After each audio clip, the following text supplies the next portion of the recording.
Bien. Le damos, a nombre del Instituto Peruano de Razonamiento Probatorio, le damos la bienvenida a la cuarta sesión del ciclo de conferencias especializadas en razonamiento probatorio, que estará a cargo del profesor Luis Alfaro, quien disertará sobre el tema de aproximación epistémica de los poderes probatorios del juez. El profesor es profesor ordinario del Departamento de Derecho de la PUC, es doctorando por la Universidad de Girona, es máster por la Universidad Complutense de Madrid y miembro del grupo de investigación GIDEPROC. Entonces, siguiendo nuestras conferencias especializadas en razonamiento probatorio, damos la bienvenida al profesor Luis Alfaro, dando las gracias por colaborar con el instituto y cediéndole la palabra para que inicie su disertación durante 30 a 45 minutos.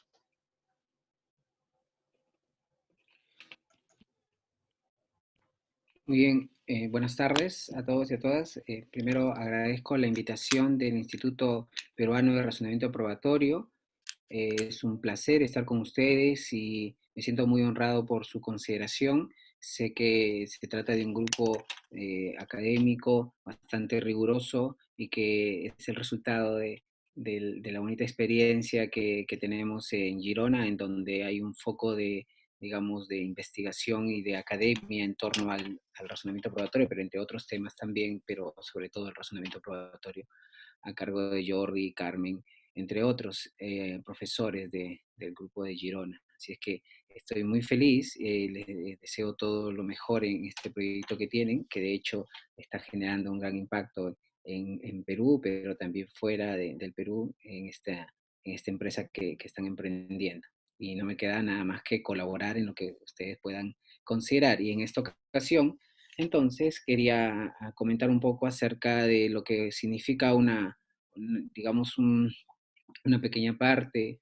de mi investigación doctoral en Girona, que bien podría titularse como se ha establecido ahí en la publicidad, que es una aproximación epistémica de los poderes probatorios del juez. Entonces, esa es digamos, el título de esta ponencia. Ahora, para el desarrollo de esta voy a distribuirlo en al menos 4 tópicos. Por razones de tiempo quizás no pueda ampliarlas mucho, pero igual pueda quedar para las preguntas del caso. Primero, justificaré de por qué una aproximación epistémica de esta institución, en primer lugar. Segundo, la necesidad de una explicación también racional del proceso. El tercero, una también descripción de la función de la prueba en el proceso, pero la prueba en general, o sea, cuál es la función que puede cumplir, ¿no? Que puede servir a los elementos de prueba en el contexto judicial, ¿sí? Y tercero, cuál es la justificación en ese orden de los poderes probatorios del juez, ¿ok? Entonces, lo primero en la primera parte que quiero comentarles está eh, pensado en justificar por qué hay una necesidad de estudiar a los poderes probatorios del juez. Eh, y esta a su vez se divide en dos partes, ¿no? Primero, una aproximación epistémica. Es bastante conocido que se trata de un tema en la academia bastante discutido, un tema debatido, de hecho que en su momento, quizás hasta ahora, no lo sé, ha significado un cisma en quienes consideran que resulta conveniente o no el reconocimiento de ciertas potestades probatorias del juez. Y yo diría incluso de cierta dosis de actividad del juez respecto del fenómeno probatorio, e incluso le podemos extender cierta dosis de actividad en general en el proceso, ¿no? Y hay quienes consideran que el juez más bien debe cumplir un propósito más noble, quizá más modesto de repente, en el sentido de que debe cumplir un rol más bien, no sé si pasivo, ¿no? Porque quizás muchas veces se le presenta a estas posiciones del juez respecto del proceso que cumple un rol activo y un rol pasivo. A veces esta explicación, que puede ser muy ilustrativa, no siempre responde a una experiencia judicial o una experiencia, digamos, de un ordenamiento en particular. O sea, me cuesta trabajo aceptar que en un sistema es absolutamente el juez pasivo y otro un sistema absolutamente activo, ¿no? Quizás a modo de ilustración puede servir, pero no sé si hay uno en particular en el que podamos identificar que el juez no hace absolutamente nada que sentenciar, ¿no? Entonces, pero digo esto porque hay teóricos, ¿sí? En la academia, pero también en la legislación y en la jurisprudencia, por citar estos formantes jurídicos, uno puede encontrar diversas posiciones opuestas en cuanto, primero, en cuanto al reconocimiento, a la existencia a nivel normativo de estos poderes del juez. De hecho, a ciertos poderes del juez o ciertas iniciativas del juez o cierto rol activo, si se quiere. Y por otro lado, hay quienes consideran que no, ¿no? Ahora, miren, nótese aquí en esta parte de justificación de por qué es importante, por qué es necesario un estudio riguroso de estos poderes probatorios del juez, porque se trata en rigor de una pequeña muestra de un fenómeno mayor, ¿no? Los poderes probatorios del juez, y si se quiere, las pruebas de oficio más específicamente, no es otra cosa que una muestra de un fenómeno mayor, de un fenómeno que puede ser identificado de algún modo como el reconocimiento de un rol activo o pasivo del juez, ¿no? Entonces creo que es importante distinguir estas posiciones, porque la proyección de la conveniencia o no de ciertos poderes probatorios del juez, pero de ciertos poderes del juez en general, está de la mano del discurso teórico de lo que algunos consideran como un juez activo y un juez pasivo, incluso algunos lo denominan juez activista, en fin. Eh, Ahora, utilizo esta expresión activista, o quienes utilizan esta expresión activista suelen utilizarla de manera peyorativa, por cierto, lo que no necesariamente esto significa que tenga que ser así, ¿no?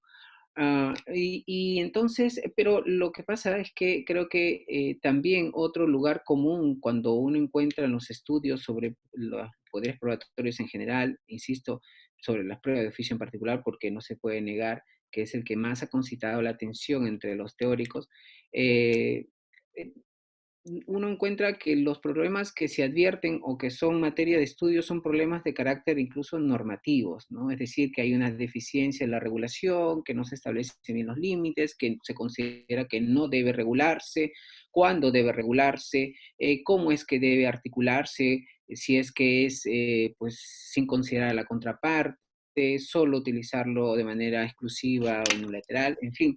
Entonces, en conclusión, en esta primera parte, cuando uno hace un mapeo de la literatura jurídica procesal, que es la que más ha estudiado históricamente estos poderes del juez, sea de cual sea el nombre que se le haya reconocido en las legislaciones procesales e incluso en la sede nacional, eh, la mayor atención ha estado concitada en entonces los problemas derivados de la regulación, de las disposiciones normativas de carácter probatorio que atienden al tratamiento de estos poderes, ¿sí? Estos han sido los problemas que parece uno ha encontrado, y con justa razón, ¿no? Porque interesa a la academia estudiar los problemas normativos, porque es del cual los jueces o los operadores del derecho se van a servir para utilizarla, para aplicarlas, en fin, ¿no? O sea, es decir, no hay que ser muy críticos cuando se dice de que esto no es muy, digamos, relevante, es más que relevante. Estudiar los problemas normativos, de las disposiciones normativas de carácter probatorio y específicamente de los poderes probatorios del juez, creo que es un objeto de investigación noble y necesaria. Siempre se puede mejorar el diseño normativo. Sin embargo, el propósito de mi investigación doctoral en general, pero de esta ponencia en particular, estriba en prestarle atención más bien o mirar o acercarse a este fenómeno de los poderes probatorios del juez, más bien desde otra perspectiva, ¿sí?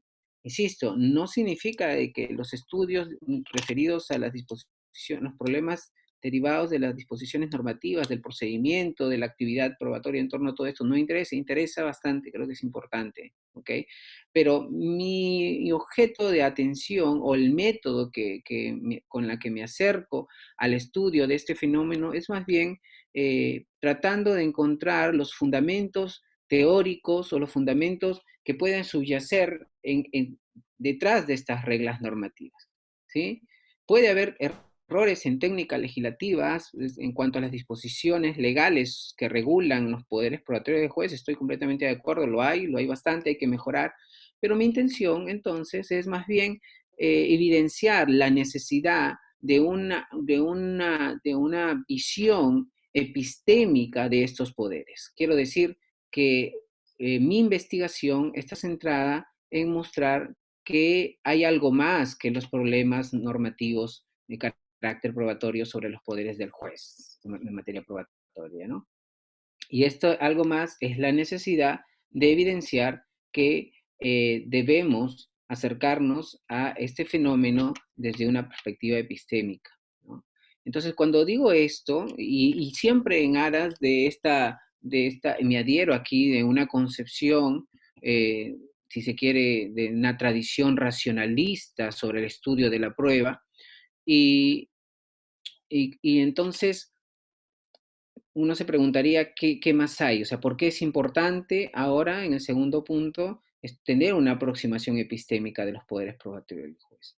En la práctica judicial uno puede encontrar que estos poderes pueden ser utilizados de diversos modos y no siempre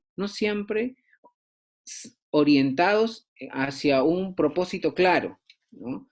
Sin considerar el uso, digamos, irregular de estos poderes como un mecanismo para dilatar el proceso, como una excusa para no resolver el fondo, en fin, tantos usos que uno ve en la práctica judicial que termina pues definitivamente por desconfiar en estos poderes. De hecho, pues cada vez que se utiliza estos poderes, a veces se preferiría mejor que el juez no tenga estas potestades. Sin embargo, a partir de esta necesidad de considerar que estos poderes del juez no son otra cosa que el resultado de una concepción del proceso y de la prueba que tiende hacia la búsqueda de la verdad, uno podría decir que hay razones para pensar que está plenamente justificado que los ordenamientos procesales reconocen al juez estas potestades en mayor o menor grado. Termino esta introducción. Otra vez, no es mi propósito analizar los diversas variantes o variables que puede existir de estos poderes probatorios del juez. Hay un trabajo excelente del profesor Michele Tarufo sobre los poderes probatorios del juez, de las partes y del juez en Europa, en donde uno puede encontrar las diversas experiencias comparadas de estos poderes, y si quiere, si uno revisa también la legislación procesal latinoamericana, también podrá encontrar una serie de variables que reconocen mayor o menor grado ciertas potestades de carácter probatorio al juez.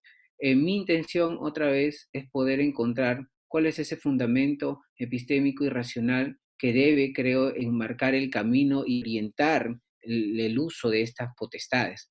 El segundo aspecto que extraigo de esta introducción es que cuando se habla de poderes probatorios del juez, es más bien un concepto amplio de estos, ¿no? Ciertamente el que ha generado mayor atención, mayor importancia, es la prueba de oficio, ¿no? Los poderes ex oficio, o como lo denomino la iniciativa probatoria del juez. Hace tiempo tuve la oportunidad de realizar una investigación al respecto y efectivamente quizás uno de los poderes probatorios del juez que más atención ha tenido es esta, pero es porque en la práctica judicial pues se utiliza de todas formas, ¿no? Pero entiéndase bien, no es el único poder probatorio del juez, ¿no? El profesor Jordi Ferrer también en varias ocasiones en el desarrollo de esta investigación, pues habíamos comentado acerca de la necesidad de identificar diversos poderes probatorios del juez, ¿no? Y que no han tenido la atención adecuada del caso, ¿no? Por ejemplo, está el poder de admisibilidad de los medios de prueba. Este poder de admisibilidad de los medios de prueba, quizás si es que se se trabajase con mayor rigor, se utilizase en la práctica judicial, los jueces tuvieran mayor rigurosidad en el análisis, en el hecho de seleccionar o filtrar los medios de prueba que puedan resultar pertinentes y útiles al proceso, quizás nos evitaríamos a posteriori la necesidad de utilizar los otros poderes probatorios del juez, ¿no? Entonces, pocas veces la academia ha prestado atención a estos poderes de admisibilidad. Hay un artículo de la profesora Carmen Vázquez sobre esto, pero en relación a la prueba pericial, ¿no? En el tema de la admisibilidad. En la literatura del common law hay bastantes trabajos que hablan analizan este poder de admisibilidad, de la pertinencia, pero sobre todo de las reglas de exclusión de los medios de prueba. Quizá para otra oportunidad podríamos hablar de este poder probatorio, pero así uno puede identificar otros poderes además de las pruebas de oficio. Por ejemplo, el poder que tienen los jueces, y esto está bastante normalizado en las legislaciones procesales, de realizar ciertas preguntas, ciertas aclaraciones de parte del juez a los testigos, ¿no? Es decir, un poder que se ejerce en el contexto de la actuación probatoria. También en algunas legislaciones está un poder que tiende más bien a llenar unas lagunas probatorias también, ¿no? El poder de integración probatoria también se le conoce. En fin, hay una serie de potestades que creo que es una segunda premisa que se debe partir cuando, sobre todo, se objeta esto de los poderes probatorios, ¿no? Que objeciones y cuestionamientos hay muchas y hay diversas. Entonces, desde mi posición, y considero que este enfoque epistémico podría llevar a explicar mejor, ¿sí? A comprender mejor la necesidad y la conveniencia de regular y de utilizar adecuadamente esta potestad del juez. Ese es más bien un propósito de racionalizar o de racionalidad de la prueba de oficio, ¿no? Ok, segundo punto. Creo que algo más que enlaza en esta necesidad de identificar los fundamentos filosóficos de estos poderes es ¿por qué la epistemología jurídica, ¿no? ¿Por qué el área del conocimiento de la filosofía, del derecho, pero de filosofía en general, podría ser un lugar común que permita justificar estos potestades? Pues definitivamente, si uno entiende que el proceso, y paso al segundo punto, es como diría Larry Laudan, un motor epistémico, ¿no? Un instrumento que permite el trabajo, el procesamiento de información y datos que se proporciona al juez para tomar una decisión, puede reconocer claramente que el proceso es un instrumento de carácter epistémico. El proceso en la literatura procesal, otra vez, y lo menciono porque de hecho la prueba en general siempre parecía un patrimonio exclusivo de los procesalistas, lo que no significa que eso sea un problema, pero está claro que ya desde un tiempo aquí hay una tensión importante desde la filosofía del derecho y especial desde la epistemología jurídica, ¿no? Que no es otra cosa que, al menos en el sentido que le dan los autores contemporáneos, filósofos del derecho, que un estudio filosófico de la prueba, ¿no? Aunque la expresión epistemología jurídica quizás sea amplia y podría comprender otros fenómenos, pero las publicaciones y las obras que se han realizado sobre epistemología jurídica se están centradas más en el aspecto probatorio, ¿no? Ahora, les decía de que por qué un segundo aspecto importante, base, medular para comprender y para justificar esta aproximación epistémica es la comprensión de que el proceso puede o es también, entre otras explicaciones de la naturaleza jurídica del proceso, por llamarlo así, ¿no? Aunque esta expresión más bien parece más botánica que jurídica, pero hablando de naturaleza jurídica, otra explicación es que el proceso es un lugar común en donde se trabajan con datos e información. Entonces, si esto es así, si es que en el proceso se trabaja con información y datos, con el conocimiento de los datos que las partes pueden ofrecer y presentar al juzgador, entonces definitivamente la epistemología puede ser una poderosa herramienta que permita comprender un adecuado manejo de la información y datos.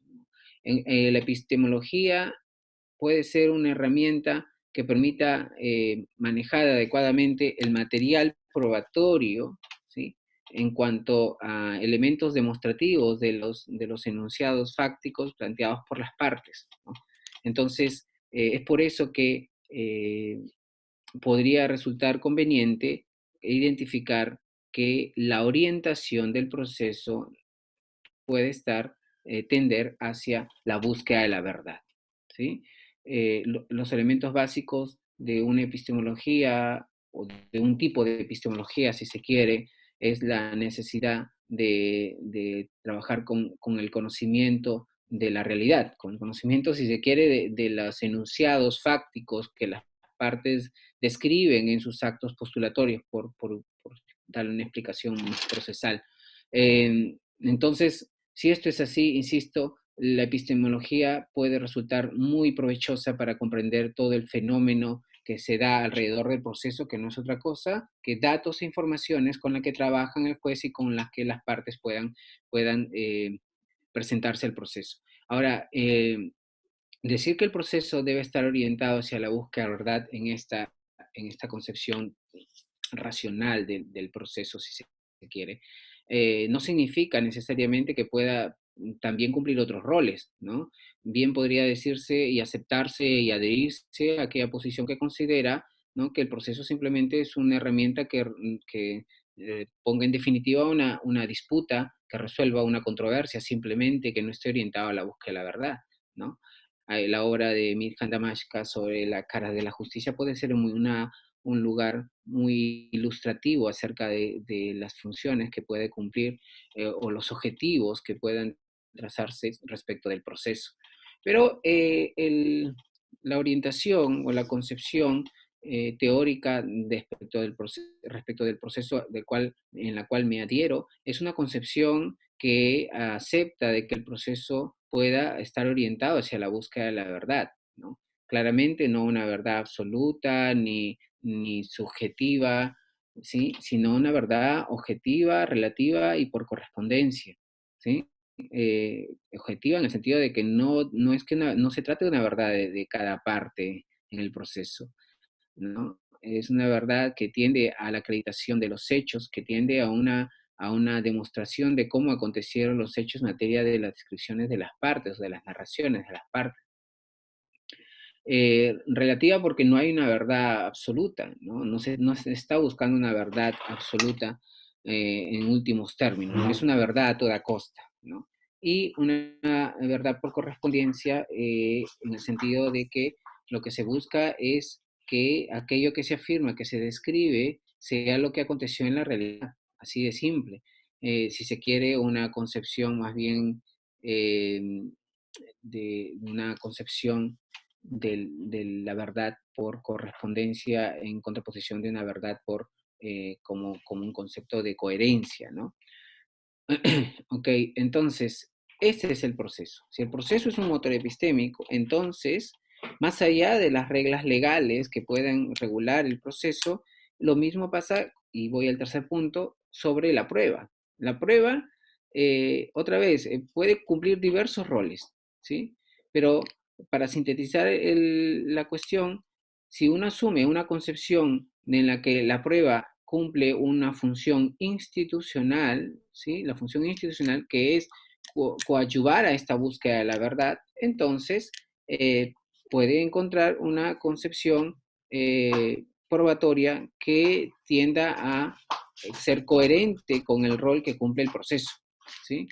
Otra vez, miren, en esta lógica de proceso y prueba, si uno considera que la prueba es un instrumento que simplemente, o mejor, el proceso es un instrumento, un medio por la que se busca resolver una controversia simple y llanamente, la prueba será un elemento más, incluso un elemento de convencimiento, si se quiere, pero no un elemento epistémico, una herramienta epistémica. Por el contrario, si uno considera que la prueba o el proceso tiene como propósito o como norte aspirable a la búsqueda de la verdad, la prueba se convierte en un elemento determinante para lograr este propósito.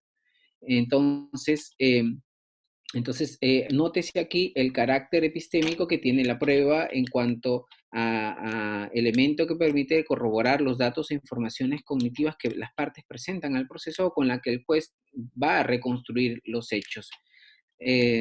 Ahora, si tenemos estos dos elementos o estos dos componentes, si entonces identificamos el rol epistémico, fuertemente epistémico, que puede cumplir el proceso y que también cumple la prueba, entonces atribuirle, y me acerco ya al tercer punto, que es la justificación epistémica de los poderes probatorios, pues, atribuirle o reconocerle al juez cierta dosis o ciertas iniciativas de carácter probatorio no es otra cosa que una respuesta coherente con esta línea argumentativa que acabo de decir. Es decir, que al juez se le dota cierta iniciativa probatoria con el propósito de coadyuvar a la selección del material probatorio, si se quiere, o a dar solución a los problemas de insuficiencia probatoria que puede existir, ¿de acuerdo? Entonces, desde esta perspectiva, ¿sí?, los poderes probatorios del juez, o si se quiere, las pruebas de oficio en particular también, se justifica porque resulta ser que los estados, al reconocer esta iniciativa al juez, lo que están diciendo es que hay una preocupación, un compromiso de que el proceso tienda o se oriente a la búsqueda de la verdad. Si esto es así, el juez no puede ser pasivo respecto de ello, no podría tomar una decisión judicial considerando que no existen los elementos de prueba suficientes para tomar una decisión, ¿sí? O pueda tomar una decisión a partir de la insuficiencia probatoria, pero esta decisión puede restar una decisión a partir de hechos que no acontecieron en la realidad, ¿no? Entonces, esta es la razón, este es, digamos, el fundamento epistémico de por qué resulta necesario que el juez se le reconozca y utilice estos poderes probatorios en el proceso. Ahora bien, hay varios aspectos que de repente pueden plantearse en las preguntas, pero quería cerrar esta ponencia indicando de que el método epistémico del análisis, ¿sí?, esta introducción, si se quiere, epistémica a los poderes probatorios del juez permitirá, en principio, ¿sí?, descartar toda aproximación, o al menos, no sé si descartar, pero dejar de lado esta forma usual de acercarse a estos poderes, considerando sistemas publicísticos, inquisitivos, en fin, y sistemas adversariales, acusatorios, etcétera, ¿no? Es muy usual también encontrar estas formas de aproximación. Entonces, em, mm, esta forma de entender o de identificar el problema de los poderes probatorios no es una forma adecuada, porque basta tener una aproximación histórica comparativa para darnos cuenta que no nos lleva a un buen puerto seguir acusando a los ordenamientos procesales que reconocen estos poderes como sistemas inquisitivos, autoritarios, etcétera. Eso no necesariamente, ¿no? Un sistema que reconoce poderes probatorios del juez no per se no se convierte en un sistema inquisitorial como a veces se dice en la literatura, sino simplemente es el resultado de una preocupación porque se pueda lograr la concepción ideológica del proceso y de la prueba propone, ¿no?, que es la búsqueda de la verdad.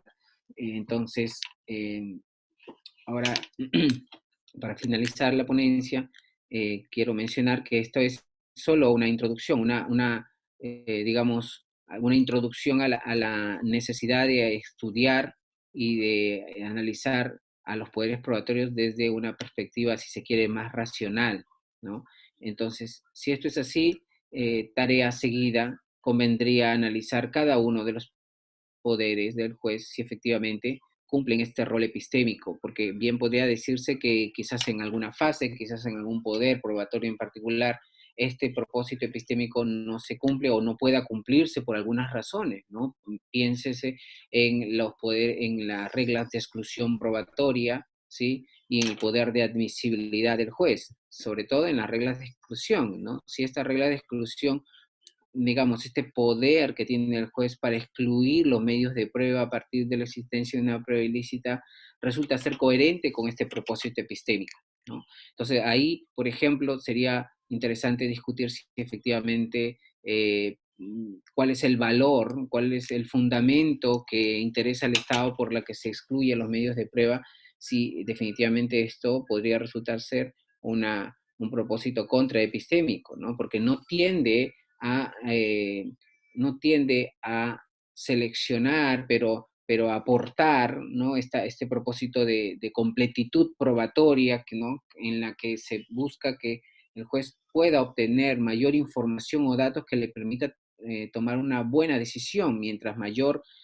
sea los elementos de prueba que tenga, mayor y de buena calidad, por cierto, no es solo una cuestión de cantidad, sino también de calidad, pues puede permitirse o podrá tomarse una decisión con un grado de probabilidad muy alta de aproximarse a la verdad del caso, ¿no? A cómo acontecieron los hechos.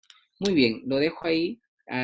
Yo creo que es un tema que tiende a generar bastantes preguntas, bastantes controversias en varios aspectos, así es que estoy ya no a sus preguntas y comentarios al respecto. Muchas gracias por su atención.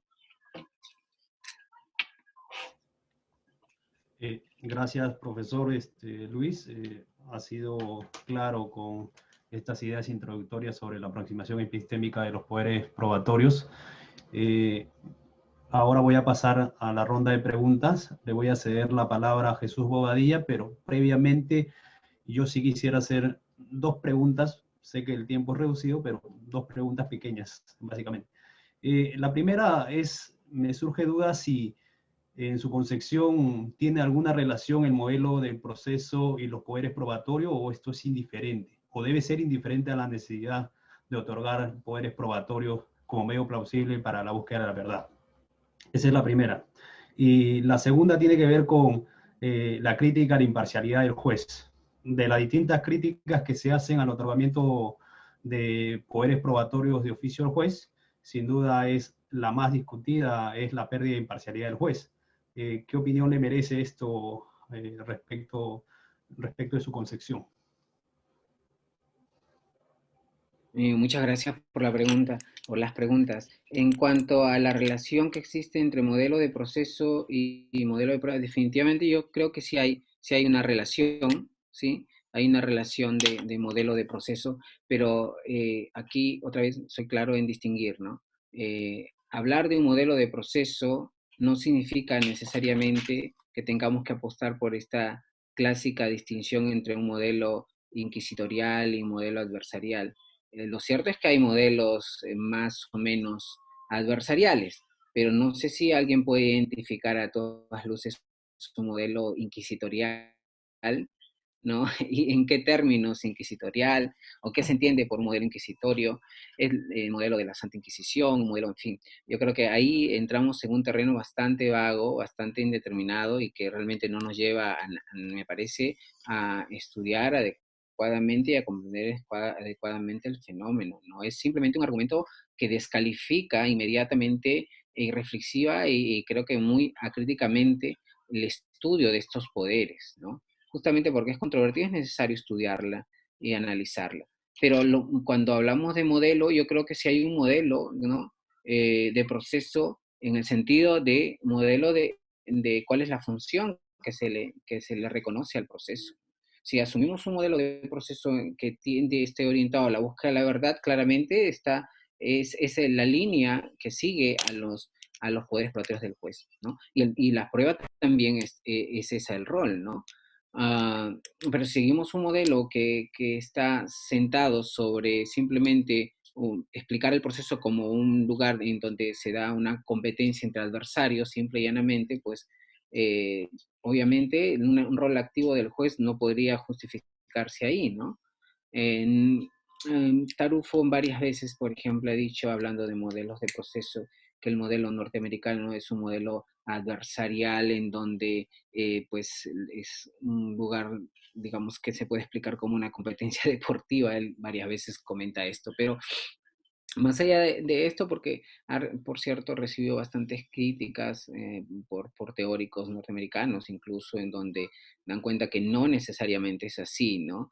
Que hay instituciones, ¿no? Instituciones de carácter probatorio en el modelo norteamericano que sí pueden estar orientados a la búsqueda de la verdad. No todo el sistema en sí no es que no le interese la búsqueda de la verdad, ¿no? Bueno, en fin, eso podemos discutirlo, pero creo que un dato, una variable importante en donde se pueda encontrar esta distinción es el hecho de quién toma la decisión, ¿no? El modelo norteamericano, pero sobre todo el modelo norteamericano en realidad, porque el modelo inglés ya en el caso del jurado en materia de justicia civil no existe, entonces en Norteamérica todavía puede encontrar uno y quien toma la decisión es el jurado, ¿no? Entonces ahí la prueba y la labor del abogado definitivamente eh, mm, poco, sería poco justificable que tienda hacia la búsqueda de la verdad en cuanto a la labor del juez, de los abogados, perdón, y cuanto a la toma de decisiones del jurado también. Pero un modelo, sobre todo los sistemas del civil law, creo que quien toma la decisión es el juez, y ahí sí importa bastante que el proceso pueda estar orientado hacia la búsqueda de la verdad. Ok, en cuanto a la crítica de la imparcialidad, bueno, sí, hay literatura al respecto, procesal, el profesor Joan Picot, eh, en fin, varios autores han sido claros en precisar de que la imparcialidad no se arriesga si es que se establecen los límites y controles y los frenos y contrapesos adecuados, ¿no? La respuesta procesal, si se quiere, va por este estilo, ¿no? Además, se agrega ahí que la afectación a la imparcialidad puede estar presente en cualquiera de los poderes, ¿no? Claro que siempre se le acusa las pruebas de oficio, pero uno puede encontrar estos riesgos en cualquier ejercicio de la potestad, iura novi curia, la nulidad de oficio, el mismo poder de admisibilidad, ¿no? Con esto lo que hacemos es trasladar la responsabilidad de los riesgos de imparcialidad a otros poderes, pero en realidad no nos dice nada. Ambas respuestas, miren, en rigor, no nos dicen nada si efectivamente hay afectación en la imparcialidad. Miren, esto quizás podría explicarse más largamente, pero yo invitaría a quienes si no le es suficiente las respuestas dadas por esos autores como Joan Picot, entre otros, de que no hay afectación en la imparcialidad si se le controla adecuadamente, que no hay afectación en la imparcialidad porque si es así desconfiaríamos de todos los poderes del juez. Yo invitaría, además, si esto no es suficiente para responder a la pregunta del cierto cuidado que se debe tener, yo estoy completamente de acuerdo que se debe tener un cuidado especial en el ejercicio de esta potestad. Yo he sido juez y he visto que el uso de estas pruebas de oficio o de los poderes probatorios en general se utiliza para todo menos para la búsqueda de la verdad, para dilatar, para excusarse, para lo que sea. Declarar nula las sentencias, en fin. Entonces, pero les decía solo para cerrar, porque quizás en otra oportunidad hablaré de este otro capítulo que justo logramos defender, ¿no? Con los amigos del grupo de Girona, que justamente tiende a evidenciar la dimensión psicológica de la imparcialidad, que pocas veces ya el profesor Jordi Nieva incluso ha trabajado sobre esto, pero pocas veces se presta atención a que cuando se habla de imparcialidad en general, pero imparcialidad judicial, no se toma en cuenta una dimensión psicológica que puede resultar básica para entender los riesgos de afectación de la imparcialidad en el contexto del ejercicio de los poderes probatorios del juez. Si esto es así, miren, solo para sintetizar nada más, no quiero hablar más de esto, aunque me gustaría en otra ponencia quizás conversar sobre esto, los riesgos de imparcialidad o de afectación de imparcialidad entendida como un estado mental del juez que tiende a eliminar los sesgos cognitivos o tiende a reducir, ¿no? O a restringir los sesgos cognitivos, no es la misma si se habla de poder de admisibilidad, de poderes probatorios ex oficio del juez o el poder de preguntar en la actuación de pruebas. ¿Okay? Creo que una una de las cosas, cierro esto, que podríamos comenzar a preguntarnos cuando hablamos de la posible afectación de la imparcialidad, además de lo dicho por los procesalistas mencionados, es qué concepción de imparcialidad tenemos, con qué concepción de imparcialidad. Y aquí una concepción desde la teoría del derecho, no concepciones desde el proceso, porque si uno encuentra concepción de imparcialidad del proceso o de la literatura procesal, uno puede encontrar hasta conceptos como imparcialidad, independencia e imparcialidad, por ejemplo, como bien menciona el profesor Alvarado Belloso, entre otros, el mismo Goldsmith en su tiempo también trabajaba esta concepción. Pero yo invitaría a explorar concepciones de imparcialidad desde la teoría del derecho y desde la psicología cognitiva. Y nos vamos a dar cuenta que en realidad los riesgos van por digamos, la afectación o los problemas de los sesgos cognitivos que puede haber. Solo cito uno y cierro la pregunta o la respuesta mejor. Es el sesgo de confirmación o el heurístico de anclaje y ajuste, ¿no? Este es uno de los sesgos que está claramente presente e investigado en cuanto se trata a las pruebas de oficio.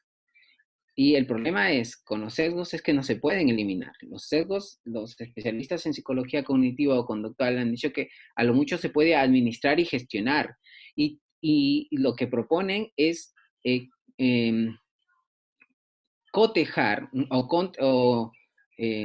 exponer a una apreciación de un fenómeno a la contraargumentación, a la posibilidad de contradecir y discutir. Y miren, curiosamente, lo que nos dice la psicología cognitiva en el lenguaje procesal no es otra cosa que el contradictorio. La mejor herramienta para gestionar las posibles afectaciones a la imparcialidad, entre otras, es la necesidad de respeto al contradictorio en la articulación de las pruebas de oficio. ¿Okay? Ya quizás pueda comentar en otra ponencia la imparcialidad en su dimensión psicológica quizá y su relación con los poderes probatorios del juez. Gracias, profesor. Le cedo la palabra a Jesús Bobadilla para que continúe con las preguntas. Buenas noches con todos los presentes.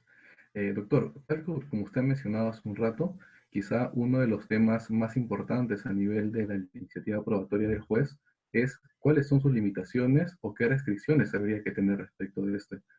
Tal es así que ese fue uno de los temas abarcados en el 10º pleno casatorio, donde usted fue invitado como amicus curiae.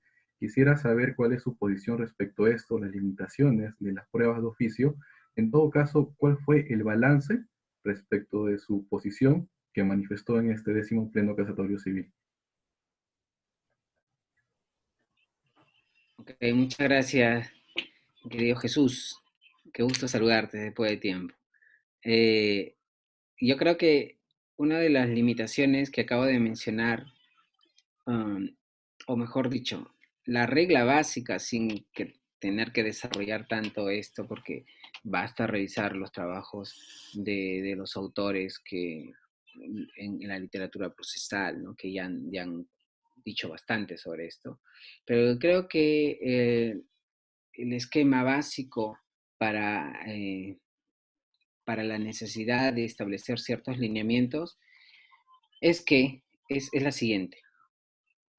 Mientras más dotación de poderes al juez, de cualquier tipo, pero de carácter probatorio si quieren, mayor es la necesidad, ¿sí?, de maximizar las garantías procesales de las partes, ¿no? El respeto a las garantías procesales de las partes no pasa por eliminar los poderes del juez, pasa por encontrar este contrapeso, ¿sí?, estos frenos, ¿sí?, que puede suponer el respeto a las garantías procesales de las partes. ¿Okay? El equilibrio adecuado entre los poderes probatorios del juez y el respeto a las garantías va en proporción, ¿no? Debe haber, en todo caso, una relación de proporcionalidad entre la dotación de poderes del juez de cualquier tipo, ¿okay?, de cualquier tipo, probatorio, en fin, de cualquier tipo, y las garantías procesales. Solo a partir de un equilibrio entre ambos aspectos, creo que se puede hablar o se podría trabajar de una convergencia entre los poderes probatorios del juez y los poderes probatorios de las partes. ¿sí? Podría decir más acerca del contradictorio, acerca de la pertinencia, acerca de la fuente de prueba, en fin, pero creo que el baremo adecuado para ver si el reconocimiento de estos poderes probatorios del juez no resultan ser un acto arbitrario, es que en el proceso, legislativamente, y si no, el juzgador debe ser sensible al respeto de las garantías procesales. ¿Ok? Entonces, esto me parece que es la base fundamental para luego ya se pueda regular y legislar. De hecho, en el Código Procesal Civil, y esto lo mencioné en la ponencia del 10º Pleno Casatorio Civil, se puede uno encontrar varias limitaciones, ¿no? La reforma procesal que se realizó en cuanto al artículo que regula el pruebas de oficio, por ejemplo, propone cosas interesantes, ¿no? Como la pertinencia, el contradictorio, ¿no? Pero creo que más allá de las limitaciones que establecen las leyes, que pueden ser muy buenas o malas, ¿sí? Creo que está la sensibilidad del juzgador de entender esta base. Mientras más reconocimientos probatorios de cierta actividad probatoria del juez, mayor debe ser el respeto a las garantías procesales. Este podría ser el punto de armonía entre los poderes probatorios de las partes y del juez.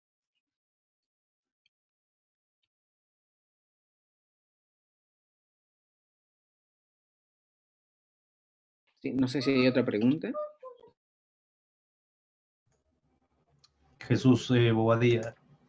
Hay otra pregunta del público asistente. Una pregunta que ha destacado mucho respecto de las que se han podido realizar o advertir en la del público es ¿cómo se debe interpretar y aplicarse el artículo 194 del Código Procesal Civil cuando señala de que el juez debe cuidar de no reemplazar a las partes en su carga probatoria? ¿De qué manera debe ser entendido e interpretado este artículo? Gracias por la pregunta. Gracias por la pregunta. Miren, depende cómo entendamos la carga de la prueba, ¿no? Si, por ejemplo, es un concepto que puede entenderse al menos desde una concepción clásica como regla de juicio, una regla de desempate, usualmente utilizada en la parte final del proceso, frente al supuesto de insuficiencia probatoria. Pero también se habla de una carga de producción o aportación de prueba, ¿no?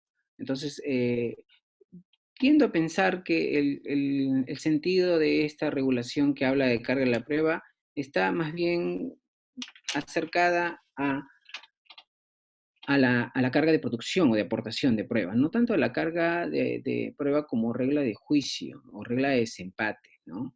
Aunque ciertamente en la literatura procesal peruana, pero latinoamericana, la carga de producción o de aportación es pocas veces trabajada o estudiada o mencionada, pero me parecería que esta regla más bien tiende a tener cuidado, ¿sí? De que el juez no pueda reemplazar a las partes en su carga de producción de prueba. Eso por un lado.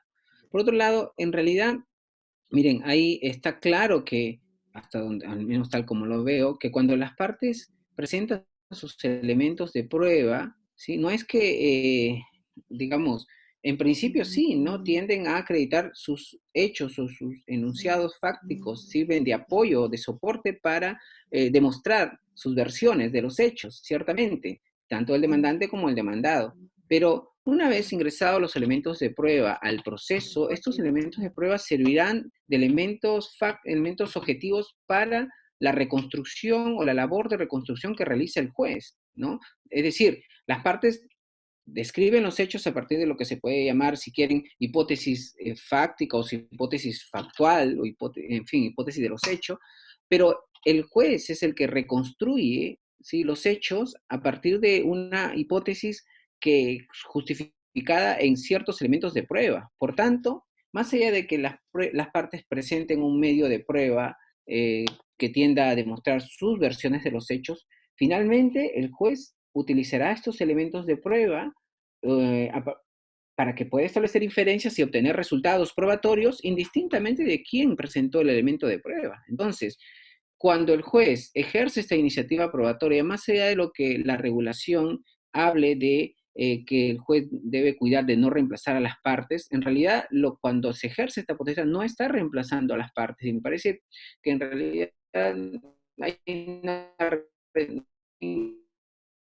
¿sí? Porque está claro que el juez no tiende a reemplazar a las partes, lo que está haciendo está preocupado no por acreditar los hechos de una u otra parte, está preocupado cuando ejerce esta potestad en una reconstrucción de los hechos tal como acontecieron en la realidad, ¿no? Porque la descripción de los hechos no es que pertenezca a una de las partes o la otra, y que los elementos de prueba no es que sean de propiedad del demandante o del demandado. Una vez incorporadas al proceso, aunque inicialmente esa parece ser su intención o la intención de quienes presentan los elementos y datos e informaciones al proceso, el juez utilizará todos estos datos e información para corroborar cómo acontecieron los hechos a partir de su hipótesis que él plantea, ¿no? A partir de la reconstrucción de los hechos que él realiza. Entonces, siendo así, yo no veo ninguna actividad sustitutoria o de reemplazo de las partes en cuanto a su actividad probatoria. El juez, al menos este debería ser, dentro de un discurso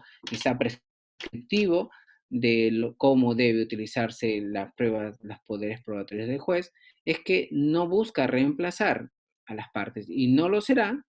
Es como decir que el juez estaría obligado a utilizar únicamente los medios de prueba del demandante respecto a determinado hecho del demandado. El juez reconstruye los hechos a partir de una hipótesis única, final, que le servirá para finalmente ser de base para aplicarla a la subsunción, ¿no? En esta suerte de silogismo jurídico, y luego aplicar la consecuencia jurídica que la disposición normativa establece, ¿no? Entonces, desde esa perspectiva, me parece un poco técnica mencionar en un enunciado normativo de que el juez debe cuidar de no reemplazar la parte.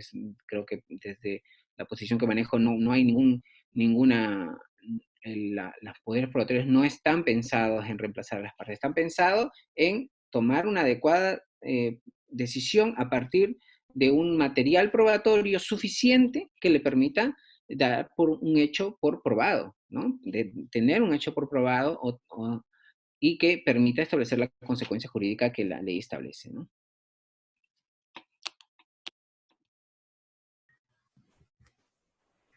Doctor, una última pregunta para finalizar la ponencia. Luis Madariaga realiza una pregunta muy interesante respecto de usted está de acuerdo o no con la posición abolicionista de la prueba de la carga probatoria sostenida por Yorimia Fenol, puesto que señala que en realidad, al parecer, es una institución que únicamente es una reliquia histórica y que finalmente, de alguna manera, arrincona los hechos, lo cual generaría una separación del juez para acercarse a la realidad. ¿Usted qué opina sobre esta posición? Gracias por la pregunta, Jesús. Sí, yo también tiendo la tentación a pensar que la carga de la prueba como regla de juicio sería ya insuficiente, ¿no? Me parece, o innecesaria en todo caso, ¿no? Veamos, en la práctica judicial, esta regla de juicio desempate pocas veces es utilizada, ¿no? Los jueces tienden a verificar que se han acreditado los hechos, y pues no llegan, o al menos no lo hacen conscientemente, puede ser que inconscientemente lo hacen o estén utilizando esta carga de la prueba como regla de juicio, ¿no?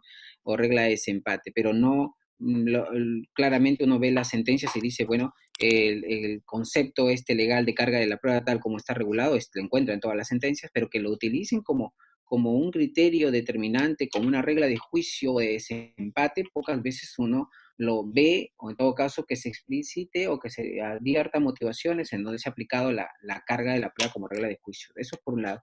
Por otro lado, sí, yo también creo que aquí ahora en un sistema de libre valoración, un sistema que está orientado a la búsqueda de la verdad, hablar de la carga de la prueba aquí ahora me parece podría resultar poco productivo, ¿no? Poco necesario. Esto sin perjuicio de lo dicho también por el profesor Jordi Ferrer, que todavía encuentra una razón de ser en la regulación de la carga de la prueba, ¿no? Bien, muchas gracias, profesor Luis. Nuevamente le extiendo el agradecimiento de parte del Instituto Peruano de Razonamiento Probatorio. Esperamos contar más adelante nuevamente con su participación y seguramente podremos disfrutar de cada una de sus disertaciones. A nombre de todos los integrantes del Instituto de Razonamiento Probatorio, estamos muy agradecidos con usted.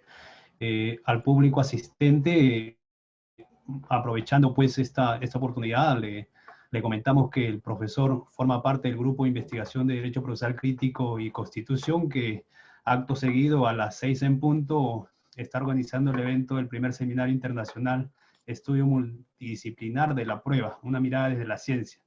Desde la página del instituto vamos a compartir esta publicidad, el enlace, creo que ya han dejado el enlace de Zoom. Así que estaremos compartiendo, los invitamos a que puedan participar porque es un evento sumamente provechoso. Nuevamente gracias, profesor, y gracias esperamos verlo en una próxima oportunidad. Encantado, Hasta encantado luego. para servirles.